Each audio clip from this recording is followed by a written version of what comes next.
Hi, everyone, and welcome to the next episode of our podcast. Our today's guest is Rob McNeil, Deputy Director of the Migration Observatory at the University of Oxford. Welcome, Rob. Thank you for having me.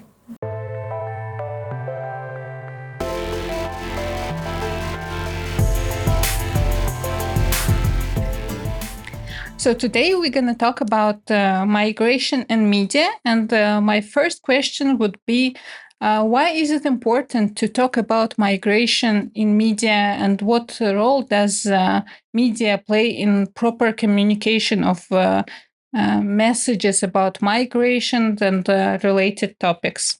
Migration's always been a big deal in the media. In fact, I've been working for the Migration Observatory in Oxford now for 14 years. And I focus on media.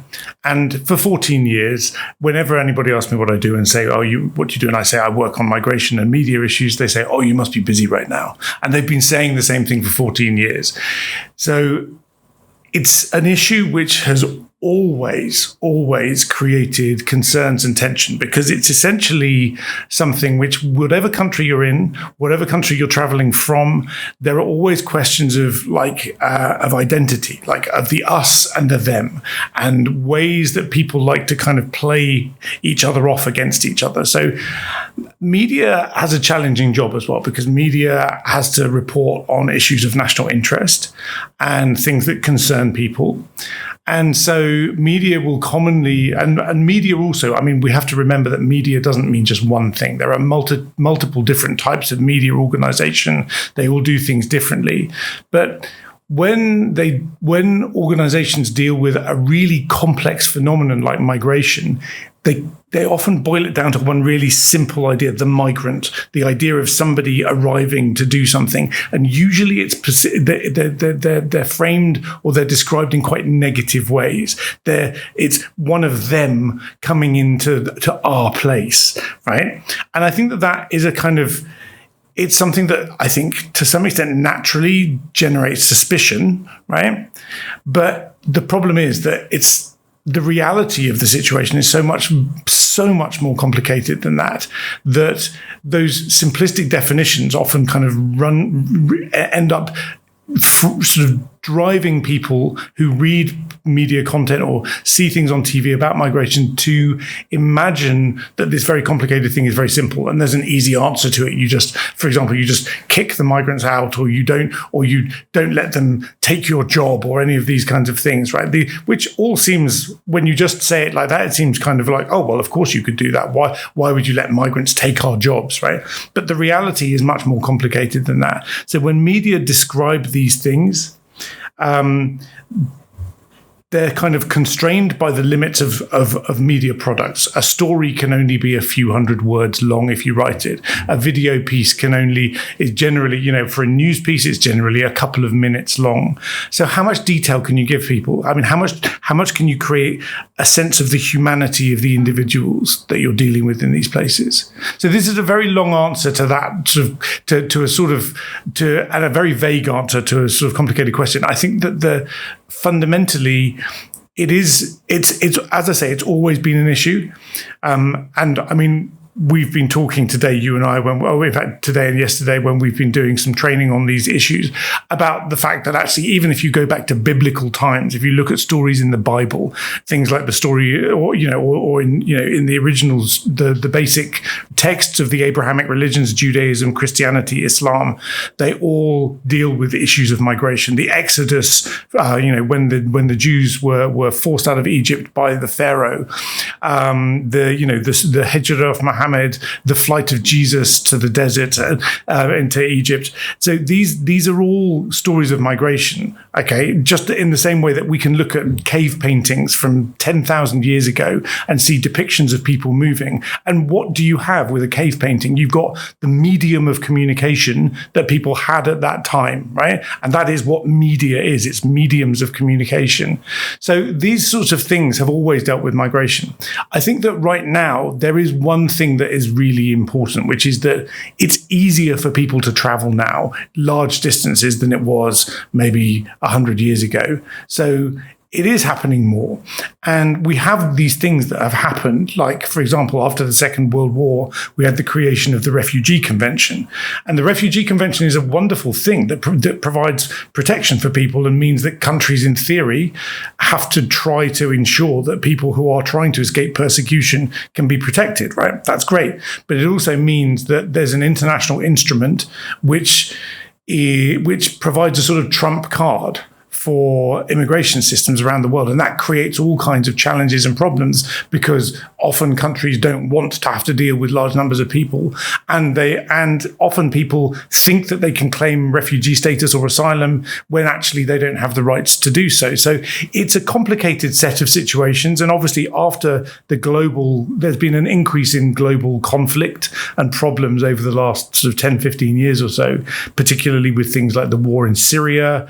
We've obviously had the war in Ukraine, and various other things that have created. And in fact, obviously, we're talking about things that are more proximate to where we are geographically at the moment, but also in Africa. You've got issues in Sudan. There have been consistently issues in various different parts of sub-Saharan Africa, North Africa, the collapse of the Libyan regime. All of these things have created a situation where people in desperate situations have been moving.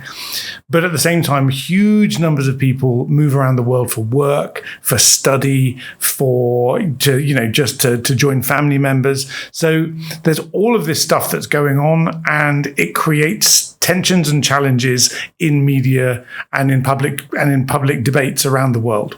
That was such a long answer. I apologize for waffling for so long. Thank you for such a detailed answer, especially for telling us the historical aspects behind the migration. And can you please say, nowadays, when we have this migration crisis, in your opinion, how do modern media cover those migration issues and topics, and how they focus on those issues? Well, these are difficult questions to answer. They're always difficult questions to answer, and then I end up giving you a very long answer to this. But there isn't one way that media does this, right? As I said to you before, media is not one thing. I mean, and media environments in different countries are all fundamentally different to each other. And more importantly, right, media is not an item, yeah? Media is the work of human beings, right? So media systems evolve because people do things in certain ways. So the UK's media system, which is and the working environment for journalists in the UK is very different to the system and expectations and working environments in even a similar country like Germany, right? And I've done analysis on this. So I should say, which I didn't make clear at the beginning, that I'm a former journalist as well, right? So I worked in journalism for nearly 10 years. And the UK working environment, particularly in newspapers, was very, you were focused on kind of aggressively getting stories. And it was a process where I think journalists were always trying to win. It was like everything is a game and you're trying to win it. Yeah.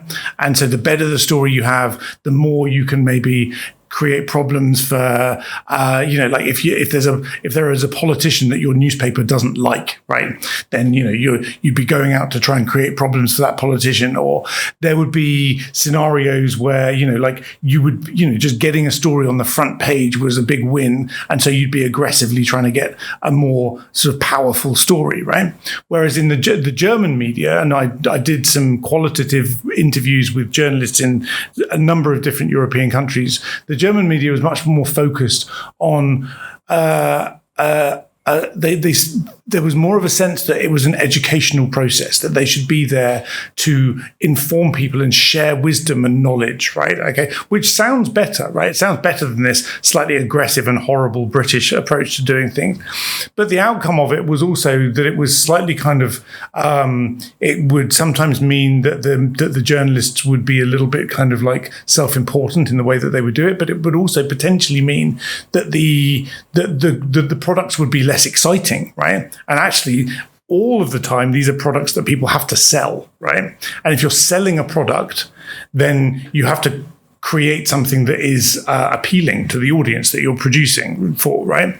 And when you then think about how that relates to an issue like migration, and you realize that actually this is a topic that is part of your commodity that you're selling, then making it exciting as a journalist, making the issue of migration exciting, will tend to lead you to focus on the bits of that issue, this very big, very complex issue, that are shocking or worrying or, like considered to be something that is threatening or whatever it may be. And that creates a distorted picture of what migration is. It's one of the reasons, for example, that people tend to focus so much on what we were just talking about, on what the migration crisis, right? Which is, I'm doing my wiggly thing with my fingers because is it a migration crisis? People are moving. Is that a crisis? People have always moved. People move in response to problems, but actually the vast, vast majority of the people who move around the world are moving for completely mundane reasons. They're not running away from persecution. They're moving to get a job with better pay, or they're moving to join a family member, or maybe they're going to go and study somewhere, or maybe, and this is the thing that I think everybody forgets, maybe they're moving from playing football for Borussia Dortmund to deciding to play for Manchester City instead, right? That is still migration, right? Moving from one country to another for your work, for any other purpose, really, that's a process of migration. And people tend to think that migration is something which is only done by poor people. Migration is also, and always has been, a really elite thing, right? It's something that really rich and successful and important and powerful people have always done. And yet we tend to use terminology when we describe migration that makes it seem as if it's something that's only done by the poor and the desperate, right? I'm sure that, obviously, I know within Tajikistan, I know that there's a large amount of labor migration, and it's generally lower waged jobs that people are going to go and do in places like the Russian Federation. So that is there's a lot of that kind of lower waged and sort of low income work that gets done. I bet you that there are an awful lot of very, very rich Tajik people who have also moved to other countries and live in other countries as well. But we don't talk about them as migrants. Do you know what I mean? You talk about these people as expats, but it's still migration, right? And so trying to realize that these issues are bigger and more complex, that most migration is super boring and mundane, right? And I really wish that people could recognize and appreciate that migration, I would like to I'm going to steal a Donald Trump phrase, okay? I'd like to make migration boring again, right? It would be great to make migration boring again, because it would mean that people would be less focused on the small parts of it that scare people, right? So that again was a super long answer and not a very comprehensive answer, because trying to answer the question of how does media cover migration is just, it's too big, right? Every media organization does it differently. Every story about migration is slightly different. Every country and nation has a different way of dealing with it, has different political issues related to it. The relation, like the UK and Tajikistan have such different migration profiles that it would, they could be on different planets almost in terms of actually how things function. Yeah, so it's a difficult thing to answer. Thank you very much. I think that media usually, they influence perception of the migrants and how we see them. So what do you think? Are there any common stereotypes that media use to show migrants and migration issues? Okay, before I answer that, I'm going to give you, I'm going to slightly challenge your assertion that media is fundamental in driving people's opinions about migration, right? There are lots of things that shape people's perceptions about migration, like what your family thinks about migration is going to shape the way that you think about these things. Where your social class is going to shape the way that you think about these things. So are you somebody who's from an elite who's from an elite class who feels it's completely ordinary for them to be able to travel all over the world, right? Just like whether or not you are going to be welcomed in the places that you go to shapes your opinions about whether or not migration is a viable thing, right?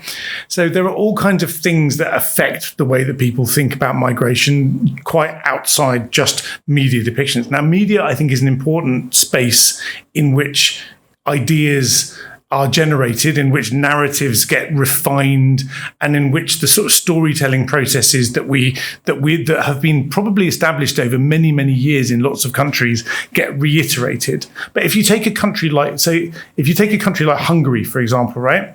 Hungary has this long tradition of perceiving itself to be at the edge of Christian Europe, right? So when the Ottoman Empire when the Ottoman Empire was kind of like expanding, Hungary saw itself as this kind of bastion of protection of Christian Europe against the Muslim empire of the Ottomans, right? And that narrative, that concept about the kind of the threat from the east is still there in Hungarian sort of national narratives, and media just plays a role in kind of like reinforcing things that people are already thinking and saying, right? So it's not like there's a blank sheet of paper that journalists come with, and then they start sort of like just with no preconceptions or ideas that have come from anywhere else. The sort of historical context of a nation has an impact on the way that nation perceives things, and that has an impact on the way that nation then on the way that the media within that nation will then discuss these sorts of things, right? So all of those sorts of things can affect the way that media and narratives sort of are generated. All of that said, you were talking about whether or not there are stereotypes, and whether or not those stereotypes can be commonly found around the world. And I think that, yes, they can, right? I think one of the most important things is that there are certain phrases that come along with the word immigration, right? Certain words that you will find linked to the word immigration all the time, one of which is illegal, right? So the idea that migration happens in an irregular fashion all the time is constantly reiterated, to the extent that when people talk about immigrants, there's often an imagined migrant that people have in their mind, which is somebody who's kind of sneaking over a border and breaking the rules, right? So that the concept of the illegal immigrant is definitely a kind of a trope that is problematic, because actually, again, most migration is not illegal. Most migration that happens is done regularly. Obviously, there are issues where people move across borders without legal status. But even when people do cross borders without the legal right to do so, sometimes the global argument is that should be tolerated, because if they're claiming asylum, for example, there may be no other way that they can escape from a problem other than to cross a border illegally. So even the term illegal immigrant tends to presume that you know what someone's legal status is. So that's problematic. I think that certainly in European media, the idea of the immigrant is commonly associated with people who are not white. Okay, I mean, there's a racial dynamic to this. It's not completely the case, and there's a lot of arguments in sort of academia about how even different kind of white communities end up being kind of perceived as almost non-white in so far as they're kind of imagined to be they're minority communities, and they get sort of seen in that way. So the kind of racial component of it, I think, is a common trope. And I think it ignores the fact that there's an enormous amount of migration that is by people of all kinds of different races, ethnicities, and cultures and religions. And a lot of it's white, a lot of it's not. But I think that racial dynamic is definitely a component to it. And it's often not explicitly stated in stories. It won't say somebody who, but there'll be an implied suggestion that this person might not be of, the same ethnicity as the reader, right? So there's that dimension to it, and I think that it's impossible to run away from. There is a class dimension to it as well. I mean, basically, we were talking about this earlier on. People tend to associate migrants with poverty, yeah? With being poor and being desperate, and probably, and therefore potentially being a risk because of criminality or basically doing work that is kind of the sort of thing that we don't want to do, if you see what I mean. Yeah. So all of these kinds of things are commonly just implicit in media reporting about migration. in ways that, as I said to you before, they may not actually be stated in those ways, but there's a sort of general suggestion. The other thing is that I think migration is commonly something which is discussed when it is discussed in ways that suggest that the large number of people that are moving are just data points. It's just a sort of a number of abstract things that are crossing borders and doing something that you should be able to control, almost like you kind of turn a tap on and off or something like this, right? And that dehumanizes people. So it's not just the way that people are described, it's also the fact that sometimes people are completely absent from stories about migration. It's just stories about numbers and flows and stopping this or attacking that or whatever it may be. It's just something which is less focused on actually recognizing that this is a human process and normal, and that just sort of turns it into an equation that somehow or another you should be able to find an answer to, like that migration's a problem that somehow you should be able to solve. And of course it isn't. It's just a natural human process that has always happened. Now it's complicated because in nation states there are limits, there are kind of borders, and there are ways that you need to manage processes. But managing a process is different to solving a problem. And that's part of the challenge with this. I fully agree with you. To address those stereotypes, how do you think should be there any ethical standards or ethical code that journalists and mass media should use while producing those articles? I mean, there's a whole lot of different kind of ethical standards that you should stick to. I mean, one of the things is stick to the facts. Don't presume that you know something. Only deal with things that you can support factually, and provide context. Ensure that you don't just provide a single fact. You provide a fact and you explain the situation in which that fact exists, right? So those are two very basic things.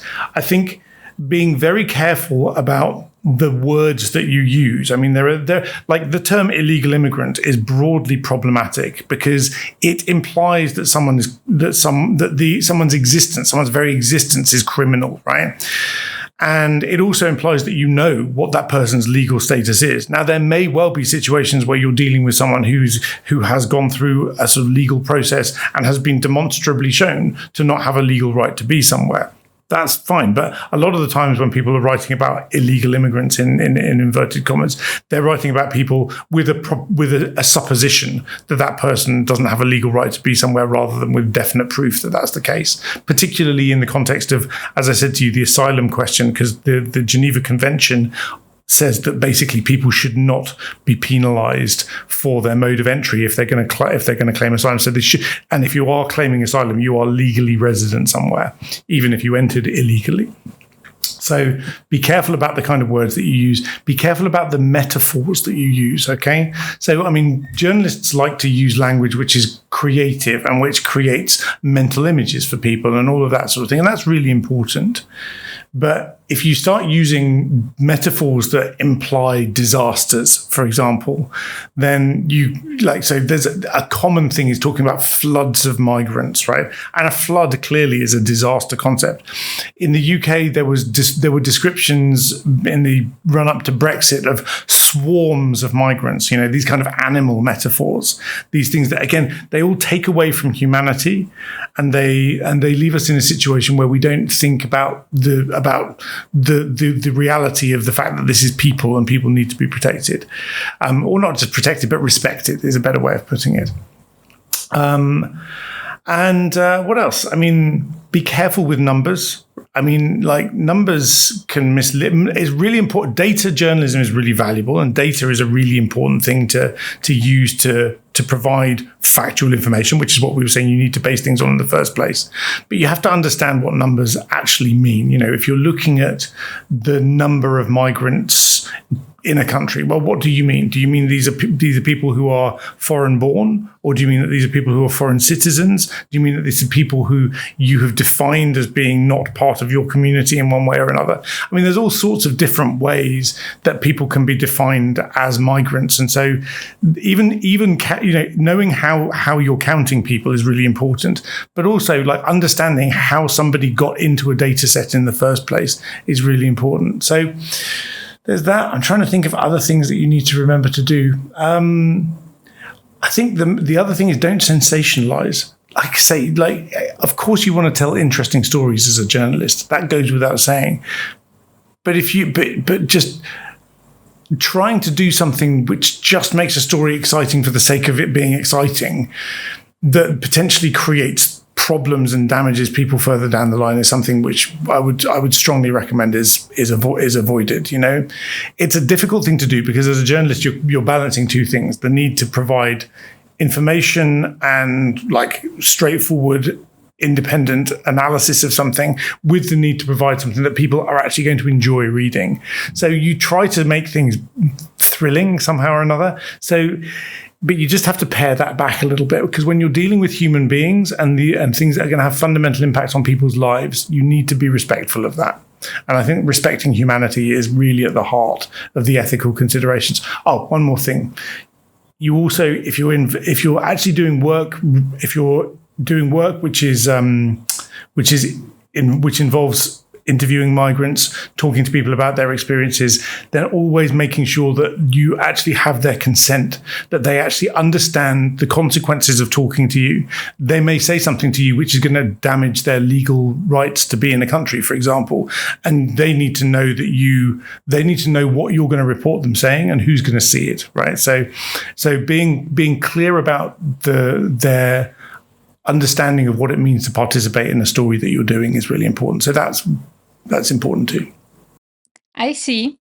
Remember, during the training, we were discussing integration and assimilation of migrants in their new places. So if we say that media work mostly for their communities and local population, let's say, how can migrants change this perspective and perception of them? Maybe by integrating and assimilating into these communities. So what can migrants do to change those stereotypes and to be portrayed in the different way in the media? There are a couple of different things here. I mean, you talked about at the beginning about assimilation and integration, and these are two quite different things. Now, the UK debate on migration does not tend to like the word assimilation, because it essentially implies that there's a kind of perfect idea of Britishness that a migrant coming into the nation should aspire to to become, right? That they should do everything in a particular way, and that will mean that they fit in, right? But that places no responsibility on the host community to actually be welcoming to the migrant. And it's not really something that is, I think, reasonable to ask of somebody. I mean, you wouldn't ask, it would be unreasonable for someone to be told you have to change your religion because you're not part of our community if you worship if you worship your God, whatever it may be. I don't think that's a reasonable thing to expect someone to do, because these things are fundamental to who people are. So making people assimilate into a culture is broadly not considered to be a good way of doing things. So instead, we talk about integration, and integration is more about that what people describe as a two-way process of mutual accommodation, where migrants are expected to actually accommodate the local community by not doing things which are going to be a problem, right? Not if there are certain practices which really are upsetting for people. I mean, a lot of the time there are serious concerns about the relationships between, sometimes in some countries, men are permitted to behave in certain ways towards women that would not be acceptable in the UK, or there is an expectation of women's modesty or whatever that is not relevant in the UK, that is not how people live. And so those kinds of things, you need to be able to, migrants live living in the UK need to understand what the norms and practices in the UK as far as those gender relations are concerned are. And if you don't, you could find yourself in a lot of trouble. But on the other side, I mean, there's also the need for the communities that people are coming into to be flexible and reasonable and to actually accommodate and recognize that if, for example, there is, a certain religious practice that people undertake, that should be celebrated and that they should be allowed to get on and do that kind of thing and not sneered at for doing it or prevented from behaving in a way which is completely reasonable.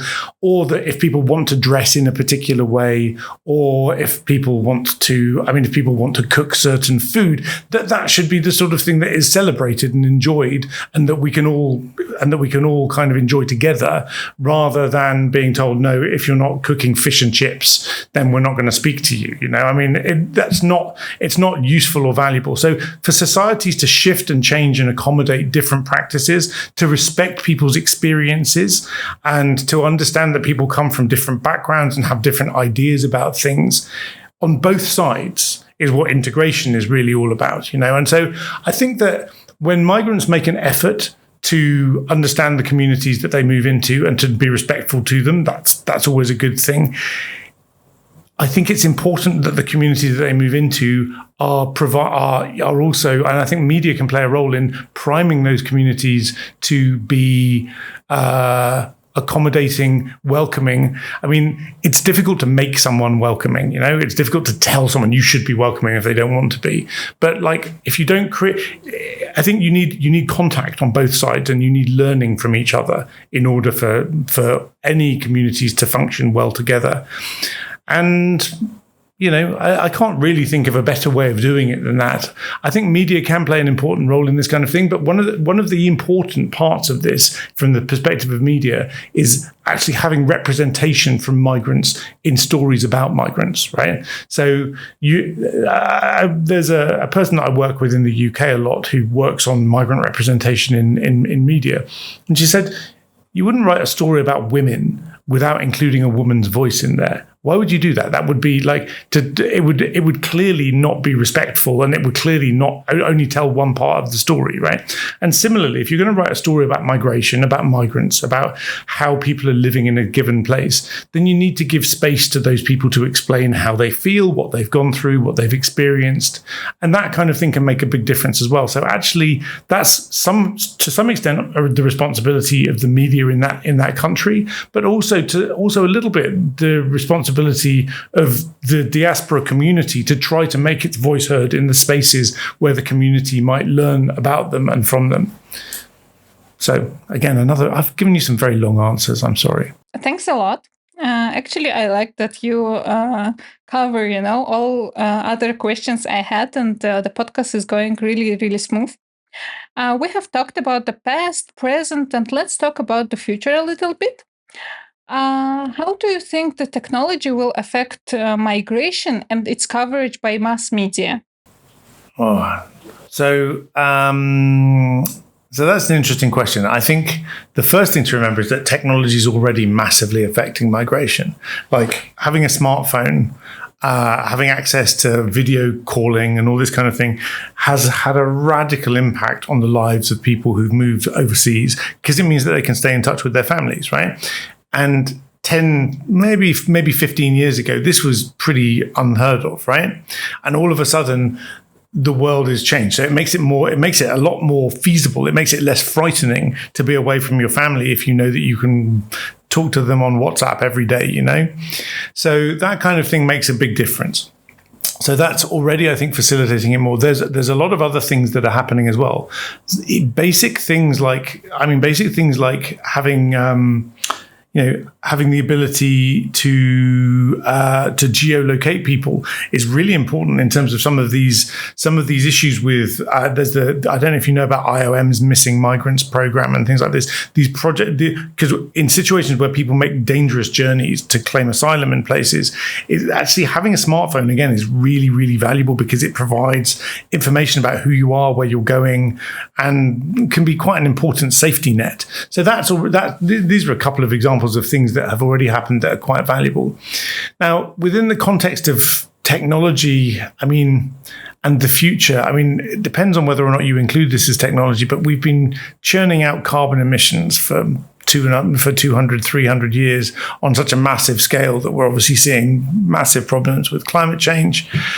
And there's a common, it's hard to know what the actual impacts of climate change will be on migration. We're already seeing people moving as a result of issues that are happening, as a result of like droughts, floods, and all kinds of other things that are happening, failed crops and all this. But one of the consequences that we see that seems to be the case is that people tend to move internally rather than externally when they're trying to escape from climate change. So at the moment, the idea of massive numbers of climate migrants sort of desperately trying to escape, I don't know, like North Africa and arrive in Europe, which is a common theme in discourses about climate change and the impacts it might have on Europe, tend to be a little bit overblown. I mean, I think that it's far be it from me to make predictions about what the future will hold, but I don't think that that's the key driver.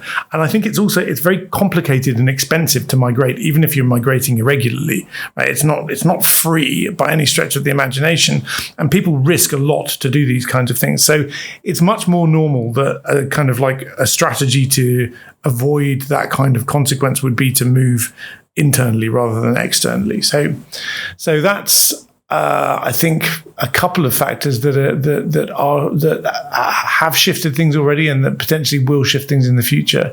In terms of the kind of the role that it will have, that different technologies have in terms of media reporting about migration.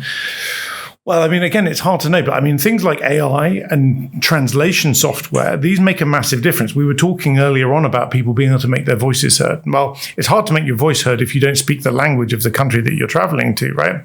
But translation software is pretty damn good for that. You know, it's even in the last 5 years, the impact of these, the ability of these things to rapidly translate has been massively improved.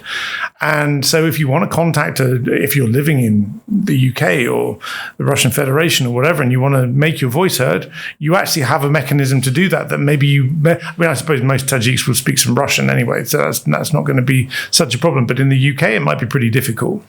And so if you want to make your voice heard, that sort of software is pretty handy. And AI more broadly kind of might help you to create ways of expressing yourself that you would be limited in your ability to do outside of your native language. So that's an important thing. A colleague of mine has been doing some work looking at the role of generative AI in creating images that can actually capture people's stories even when they haven't been able to photograph what has happened to them. And I think that from a storytelling perspective, that's really, really interesting. From an ethical perspective, it's complicated because is creating a fake image, even of a real thing, the right thing to do? It's hard to say, but it also raises a lot of these kind of ethical questions for the future as well. And honestly, we're going to have to see how these things play out before we can really understand how valuable or problematic they are. I think the other thing is that, technology, I suppose we should also pay some attention to the fact that social media over the last decade or so has had a big impact on migrants' ability to be in touch with one another, which we've also touched upon already, but also on misinformation and the sharing of misinformation and disinformation about migration, which has created really nasty situations as far as nationalist backlashes in various different countries is concerned. So there's good and bad, basically, that comes with all of these things. And I don't really know that I have a clear answer on how technology will affect these things in the future, but I can guarantee you that it will. And in conclusion, I would like you to give top 5 recommendations for media and top 5 recommendations for migrants. Number one, okay, remember that migration is not a single monolithic thing, okay? There are lots and lots of different types of migration. Don't talk about it as if it's just migration of poor people or whatever, yeah? It's that migration is different for every person that moves and for every country that people move from, for every country that people move to, it's for every industry that people go into. Migration is complex. Remember that migration is complex. Okay, number 2, I don't know if this is the right order that my 7 things are in. There's no right amount of migration, right? Like, you get a lot of receiving countries will sit there going, we're full. Yeah. There's no correct number of migrants. There's no way of estimating what the right amount of migration should be. And to try to imagine that there is an answer to that is completely flawed. It's going to depend. The optimum number of people in your society is going to depend absolutely on what question you're asking, right? If you want to have the most pristine environment in that you can possibly have, then probably you need 0 people, and actually everybody needs to leave, right? Okay. If you want to have the biggest and fastest growing economy, then you need lots and lots of people, but it may do lots of damage to the environment, right? So these are 2 very different perspectives that need very different numbers of migrants, and actually people tend to want both of those things at the same time, right? So there isn't a right amount of migrants. It depends on what you're trying to achieve. It depends on society that you live in. It depends on all kinds of things. So there isn't a right way of doing things. There is no magical solution to any migration problems, right? Any issues that you might have with migration are things that are going to be challenging because they're going to create trade-offs. Migration creates trade-offs. You have a large number of people moving somewhere. It might turbocharge the economy, but it might also create challenges with infrastructure. You may end up with house prices rising as you wait for people to build enough properties for people to move into. You may have issues with all kinds of different things. So there's no magical solution, right? If you tell people to stop coming, your economy may collapse as a result of it, right? So there are all sorts of different sort of elements, but there are always trade-offs associated with things. Whatever you do to try and manage a situation is going to have consequences. So there's no magical solution. So that's another one. Be very careful with numbers, right? Numbers are tricky. Okay, you have to make sure that you get them right, and you have to understand that you have to make sure that they have context. Just 5, wasn't it? Okay. So this is my 5th one. Okay. Words matter. Okay. The words that you use really matter. So avoid problematic metaphors. Think about making sure that you actually understand the legal connotations of what you're saying. If you call someone a refugee, are they a refugee? Have they got refugee status? If you call someone an illegal immigrant, do you know that they don't have legal rights? All of these things actually matter, right? There are lots of different terms that can be used that actually have legal relevance, right? So making sure that you use the right words, and as I said before, avoiding things like problematic metaphors that make people imagine people in problematic ways. There are a couple more of my 7 on my list of 7, but you only asked for 5, so the fact I've forgotten them is quite useful. And what was the other one? There was the five things for who was the other part? For migrants themselves. Oh, right, okay. So don't expect that media is going to say nice things about you if you don't try and speak to the media yourself, right? If you don't try and get your voice heard, then how can you expect people to represent you? Okay, so you have to be proactive. And if you want people to believe that you are interesting and valuable members of the community, show people, right? I mean, that's an important thing to do. It may be difficult, but it's an important starting point, I think. So that's one thing. I think obviously a really, really important thing is learn about the laws in the countries that you're going to. Make sure that if you're traveling somewhere, if you're leaving somewhere like Tajikistan and you're going to go and work in another country, make sure you're doing it legally. Okay, don't put yourself at risk of being in trouble with the law in that country, of losing money. Don't use don't use services that you don't know are completely sound and legal. So making sure you do things legally, that's important.